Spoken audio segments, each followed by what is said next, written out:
வணக்கம் மக்களே. மார்பக புற்றுநோயை தடுக்கக்கூடிய உணவுகள் பற்றி தான் பார்க்க போகிறோம். உலகம் முழுவதும் மார்பக புற்றுநோயால் பாதிக்கப்படுறவங்க அப்படின்றவங்க எண்ணிக்கை அதிகரித்து கொண்டே இருக்குது அப்படின்றது தான் ரொம்ப முக்கியமான விஷயம், எச்சரிக்கையான விஷயம் கூட. கடந்த 20 ஆண்டுகளில் மார்பக புற்றுநோயால் பாதிக்கப்பட்டவர்கள் அதிகமாக இருக்காங்க. ரொம்ப சக்தி வாய்ந்த உணவுகள் என்னென்ன, நம்ம இதெல்லாம் தவிர்க்கிறதுனால தான் நமக்கு மார்பக புற்றுநோயே ஏற்படுது அப்படின்னு சொல்கிறாங்க.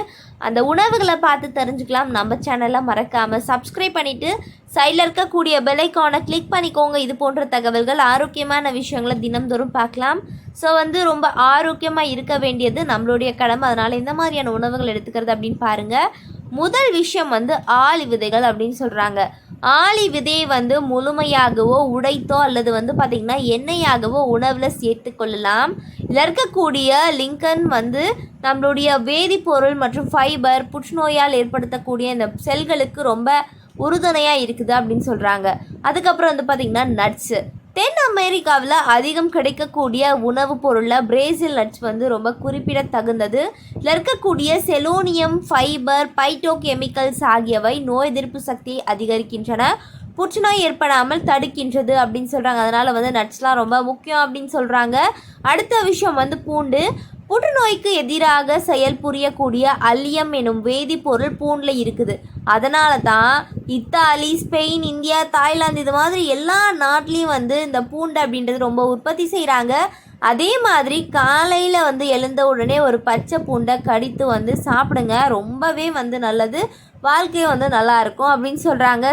அடுத்த விஷயம் என்ன அப்படின்னு பார்த்திங்கன்னா பழங்களில் சிட்ரஸ் பழங்களான ஆரஞ்சு, சாத்துக்கொடி, எலுமிச்சை பழம் இதிலலாம் சிட்ரஸ் சத்து, ஆன்டி ஆக்சிடென்ட்கள்லாம் அதிகமாக இருக்குது. அதனால் ரொம்ப முக்கியமாக எடுத்துக்க வேண்டிய பழங்களில் சிட்ரஸ் பழங்கள் தான் முதுமையில் இருக்குது அப்படின்னு சொல்கிறாங்க. அது மட்டும் கிடையாது, இந்த மாதிரியான பழங்களை நல்லா கையாலே பிழிஞ்சு ஜூஸ் போட்டு குடிங்க. நீங்கள் ரொம்ப ஆரோக்கியமாக இருக்கணும் அப்படின்னா இந்த மாதிரியான பழங்களை எடுத்துக்கிட்டாவே போதும். அடுத்த விஷயம் என்ன அப்படின்னு பார்த்தீங்கன்னா மாதுளை பழத்தை சொல்கிறாங்க. மாதுளை பழமும் சேம் ஆன்டி ஆக்சிடென்ட்கள், வைட்டமின்கள்லாம் கொண்டு இருக்குது. மாதுளை பழம் மார்பக புற்றுநோயை வராமல் தடுக்கிறது. அதிகமாக எடுத்துக்கணும் அப்படின்னு பரிந்துரைக்கப்படுறாங்க. மாதுளை பழத்தில் பாலிஃபினால் என்னும் வேதிப்பொருள் இருப்பதனால அவை மார்பக புற்றுநோய் வராமல் தடுக்கின்றன.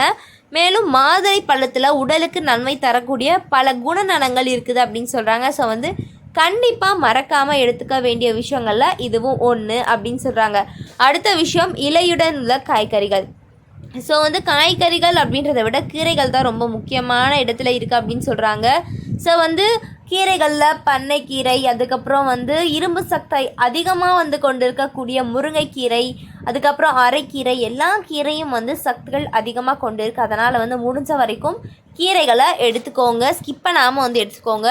அதுக்கப்புறம் பார்த்திங்கன்னா பச்சை இலை காய்கறிகள்லாம் நிறைய இருக்குது. அதில் முட்டைக்கோசு, அதுக்கப்புறம் பிராகோலி பல விதமான கேன்சர்களுக்கு எதிராக செயல்புரியுது அப்படின்றாங்க. மார்பக புற்றுநோய், சிறுநீரக புற்றுநோய், நுரையீரல் புற்றுநோய் எனும் எல்லா வித புற்றுநோய் வராமல் தடுக்குது. செல் வளர்ச்சியை பிராக்கோலி பல்வேறு வழிகளில் முறைப்படுத்தி ஊக்குவிக்குது அப்படின்னு சொல்கிறாங்க. அதுக்கப்புறம் க்ரீன் டீ. தொடர்ந்து க்ரீன் டீ குடித்து வரீங்க அப்படின்னு சொன்னால் மார்பக புற்றுநோய் பாதிப்புக்கு வாய்ப்பே கிடையாது. ஒரு நாளைக்கு 1 இல்லைனா 2 வரைக்கும் நம்ம குடிச்சிக்கலாம் அப்படின்னு சொல்கிறாங்க. அதுக்கப்புறம் மஞ்சள். மஞ்சளில் காணப்படக்கூடிய குர்குமின் பார்த்திங்கன்னா நுரையீரல், ஸ்கின்னு, அதுக்கப்புறம் எந்த ஒரு நோயும் நம்மளுக்கு அண்ட விடாது அப்படின்றாங்க. எனவே மக்களே, நான் சொன்ன விஷயங்களை கேட்டால் மட்டும் போதாது, அது வாழ்க்கையில் செஞ்சு பாருங்கள். ஆரோக்கியமான உணவுகளை மட்டும் எடுத்துக்கோங்க. இது போன்ற பதிவுகளை பார்க்கலாம். நன்றி, வணக்கம்.